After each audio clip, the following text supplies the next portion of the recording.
आज आपण मिश्र डाळींचं वरण बनवणार आहोत. या 3 डाळी घेतल्यात: मुगाची डाळ, मसूरची डाळ आणि तुरीची डाळ. उन्हाळ्यामध्ये काही तिखट खावंसं वाटत नाही, त्यामुळे एकदा या पद्धतीने डाळ करून बघा, नक्की आवडेल.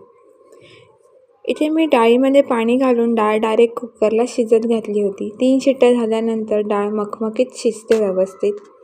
माझ्या कुकरमध्ये 3 शिट्ट्यांनी शिजते. डाळ व्यवस्थित घोटून घेतली आहे. आता इथे एक टोप ठेवून त्याच्यामध्ये 3 ते 4 चमचे मी तेल घातलं आहे. तेल अगदी कडकडीत तापवायचं आपल्याला, डाळीला फोडणी छान बसते त्याच्यामुळे. तुम्ही बघू शकता, मी राई घातली 1 चमचा. राई छान तडतडली आहे. त्याच्यानंतर मी अर्धा चमचा जिरे घातले. इथे मी 7 ते 8 कढीपत्त्याची पानं घातली आहेत. 2 मिरच्या मी मधून कापल्या आहेत. तुम्ही तिखट तुमच्या आवडीप्रमाणे कमी जास्त करू शकता. 7 ते 8 लसणाच्या पाकळ्या मी ठेचून घातल्या आहेत. आणि 1 टोमॅटो बारीक कापून घेतला आहे. तुम्हाला जर हवा असेल तर तुम्ही हाच टोमॅटो डाळ शिजताना सुद्धा घालू शकता. फोडणीमध्ये कोथिंबीर छान लागते, म्हणून मी कोथिंबीर सुद्धा घातली आहे यावेळेलाच. नंतर पुन्हा एकदा वरतून घालणार आहे. आता हा टोमॅटो आपल्याला थोडासा शिजवून घ्यायचा आहे.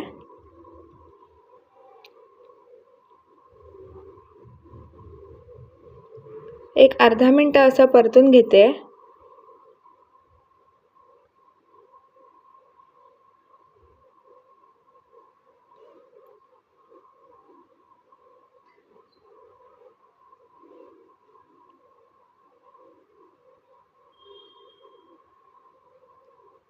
टोमॅटो आपला परतून झालेला आहे.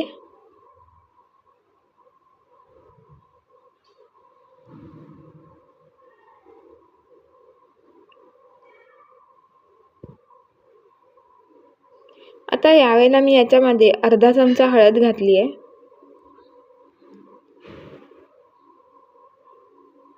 आणि आता मी याच्यामध्ये बारीक वाटलेली मेथीची पूड घालणार आहे, पाव चमचा.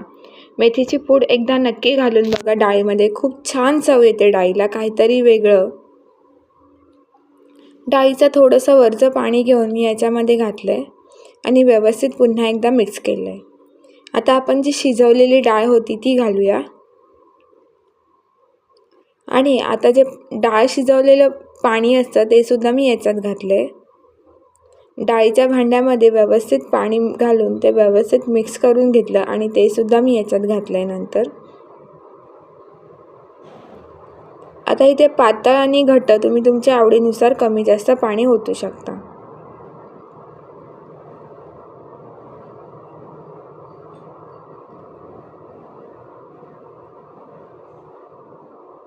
डाळीला छान उकळी आलेली आहे.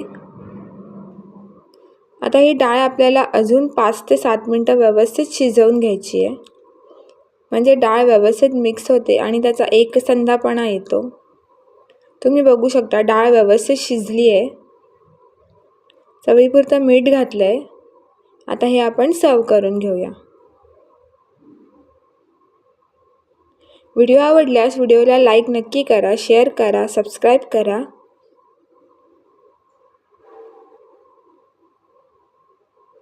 पुन्हा भेटूया अशाच एका नवीन रेसिपीसोबत. तोपर्यंत धन्यवाद.